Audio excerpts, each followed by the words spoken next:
Expensive Lego can be excellent. It can also be the fastest way to create regret. A large box suggests value. A tall model suggests status. A famous name suggests certainty. None of those signals tell you whether the set fits your space, your pace, or your reason for buying. The difference between a smart premium purchase and a disappointing one is usually not quality. It is alignment. A set like the Millennium Falcon can feel incredible for the right buyer and exhausting for the wrong one. A set like the Eiffel Tower can look impressive online and still become a burden if you do not truly want a vertical display commitment. Titanic can be deeply satisfying when you want a long, steady project, yet feel oversized when you mostly wanted a quick reward. This guide is built to lower that risk. The goal is not to talk you into expensive Lego. The goal is to help you understand when a premium set earns its place, when a mid-sized set is the smarter move, and when waiting is the best decision. Most people judge expensive Lego by the wrong signals. They look at piece count first. They assume a larger model must deliver a better experience. They often believe one premium purchase will solve every buying decision at once. In practice, the pressure is higher. A premium set occupies more shelf space, asks for longer attention, and creates less flexibility after the purchase. That matters more from 2026 through 2028, because the adult Lego buyer is choosing inside a wider range of display-heavy sets, vehicle flagships, and licensed statement models. The catalog is broad enough that a premium set no longer wins by default. It has to fit a specific job. Ferrari Daytona SP3 may be a strong choice if you want a focused car display and a technical build rhythm. Avengers Tower may be a stronger choice if your priority is visual storytelling and vertical presence. Millennium Falcon may be the dream answer for one collector and a poor first premium purchase for someone who only wanted a clean living room display. The problem is not that expensive Lego is risky. The problem is that buyers often confuse scale with fit. The guiding rule is simple. Expensive Lego is worth it only when the set solves a clear purpose better than 2 or 3 smaller alternatives. That purpose can be display impact. It can be build depth. It can be collection anchoring. It can be emotional connection strong enough to justify the time and space commitment. If the premium set does not clearly win on one of those jobs, the price is not the main issue. The mismatch is. This rule is useful because it stays stable across the 2026 to 2028 buying window. Premium sets continue to compete with more polished mid-tier options, so the question is never just can you afford it. The question is what job should this set perform after the box is gone. Rivendell works because it combines scene richness, display presence, and long build value in a balanced way for many adult buyers. Barad-dûr works when you want stronger visual drama and a darker focal point.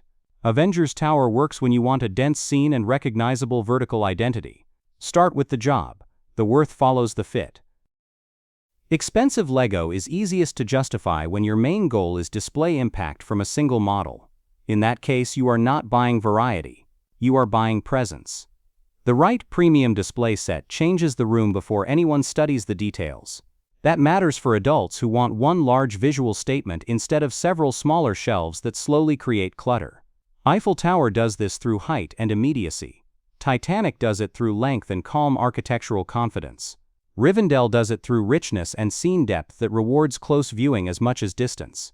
Here the premium price can make sense because one large set may replace several smaller purchases that would never create the same anchor effect. The mistake is choosing based on fame alone. Height is not always better. Length is not always easier. Detail is not always more relaxing. The right answer depends on where the model will live and how often you want to notice it. If your real goal is one centerpiece that holds visual authority for years, expensive Lego can be worth it.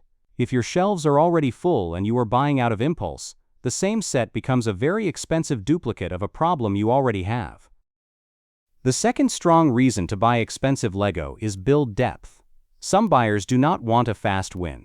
They want a long project with structure, rhythm, and a feeling of progression that lasts beyond one evening. That is where premium sets often separate themselves from cheaper options. A flagship car like Lamborghini Sián or Ferrari Daytona SP3 gives repeated phases of assembly that feel distinct without losing the whole. Millennium Falcon offers duration and scale for buyers who enjoy settling into a project over time. The value is not just how much plastic is in the box. The value is how long the build remains mentally engaging. This is also where self-awareness matters. If your recent pattern is unfinished books, paused hobbies and half-used kits, a very long build may not feel premium once it stalls. In that case, a refined mid-tier set is often the wiser decision. But if your favorite part of LEGO is the sustained routine of returning to the table across multiple sessions, expensive LEGO can provide exactly the kind of depth that smaller sets cannot match. Premium value increases when the time commitment itself is part of the reward. A third reason expensive LEGO can be worth it is collection anchoring. Some sets do not simply join a collection, they define it. That matters most for buyers who want a focused display identity instead of a scattered shelf of unrelated purchases. Barad-dûr can become the dark dramatic center of a fantasy display. Avengers Tower can anchor a city or superhero section with immediate recognition. ATT can establish a premium Star Wars shelf in one decision rather than 10 smaller compromises. This is usually the cleanest way to justify a high-ticket purchase. You are choosing one model that gives your collection a direction. That direction helps with future buying restraint. Once the anchor is set, every later purchase has to support it or earn its own place. Without that anchor, expensive buying can become random and reactive. The premium set is worth it when it reduces future noise as much as it adds present satisfaction. If the set clarifies your collection and makes later decisions easier, the value often extends well beyond the first build. If it sends you into a vague wave of matching purchases without a plan, it was probably too much too soon. Another smart use for expensive LEGO is purchase consolidation. This matters for buyers who know they will spend steadily unless they make a stronger decision early. In some cases, one premium set is better than 3 medium sets because it creates a clearer endpoint. Titanic can satisfy the desire for a major display piece and a long project at the same time. Eiffel Tower can fill a dedicated corner that would otherwise attract a series of smaller replacement buys. Rivendell can combine character, architecture, and shelf presence in one purchase instead of pushing you towards several related sets that never quite deliver the same completeness. This strategy only works when the premium set truly replaces other purchases. It fails when the premium set becomes an addition to the same old buying pattern. Then you pay more without reducing noise. The discipline is important. A premium purchase should simplify the next 6 months of decisions, not complicate them. If buying one major set will calm your buying cycle, narrow your focus, and give you a finished feeling rather than an urge for more, the set may be worth it. If it only raises your appetite for more large boxes, it did not solve the real problem. What should you not buy first? Do not buy your first expensive LEGO set as a test of whether you even enjoy large builds. Do not buy it because the internet treats it like a rite of passage. Do not buy it just because it is physically huge. Millennium Falcon is a poor starting point for someone who has never learned what kind of display they actually enjoy.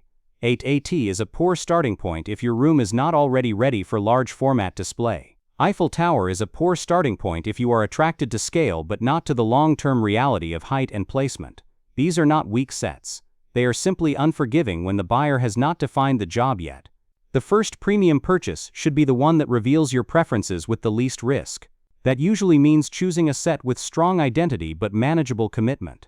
You want enough ambition to feel premium and enough clarity to know why it worked. Expensive LEGO becomes dangerous when it is used as a shortcut to certainty.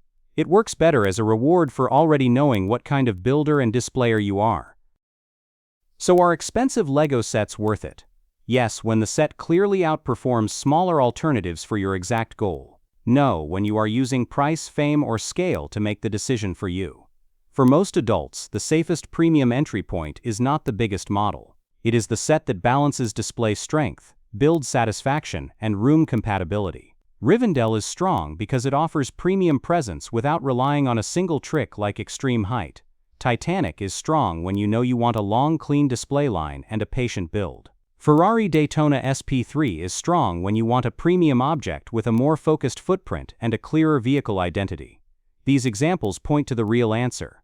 Expensive LEGO is worth it when it produces fewer compromises after the purchase. It should feel easier to place, easier to admire, and easier to justify 6 months later. If you still feel divided, do not ask whether the set is impressive. Ask whether it is the best use of your next large LEGO decision. That question usually removes the noise fast. The practical next step is simple. Decide which of these 4 jobs matters most to you right now. Centerpiece display, deep build time, collection anchor, purchase consolidation. Then match your next premium decision to only that job. If your answer is display, compare Rivendell Titanic and Eiffel Tower by RoomFit before anything else. If your answer is build depth, compare Millennium Falcon and the large vehicle flagships by how you actually like to spend hobby time. If your answer is collection anchoring, compare Barad Dur, Avengers Tower and other statement sets by how strongly they define the shelf you want to live with. This method stays useful across 2026, 2027, and 2028 because it ignores hype and focuses on ownership reality. Full confidence comes from matching one premium set to one clear job. Once you do that, the next purchase becomes easier. That is the loop. Buy with clarity, live with it, then decide again from a stronger position.